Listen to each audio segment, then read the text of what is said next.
আলোয় তোমাকে দেখার সুখ, সে যতবারই দেখি না কেন সারা দিনের কাজের অছিলায় পূরণ হয় না ওই গভীরতম সুখের আবেশ।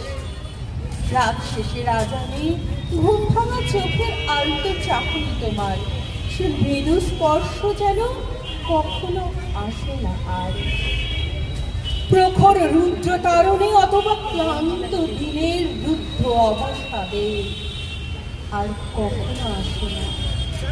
কিছু কিছু শূন্যস্থান কখনো পূরণ হয় না, যেমন কিছু কথা না বলেও মেঘ ছোঁয়া বৃষ্টিতে ভেজা প্রেম, সেটি কখনো পাওয়া যায় পরিপাটির তোষকের কাজে। তোমার চলে যাওয়ার পর যে শূন্যস্থান গ্রাস করে আমাকে, আজও পরিচিতের দলে মিশে আছে সে। গহ্বর ঢেকেছি চোরা বালিতে, তবুও অজানিতে ডুবে যাই বারবার। শূন্যস্থান দেখতে ভরাট লাগে।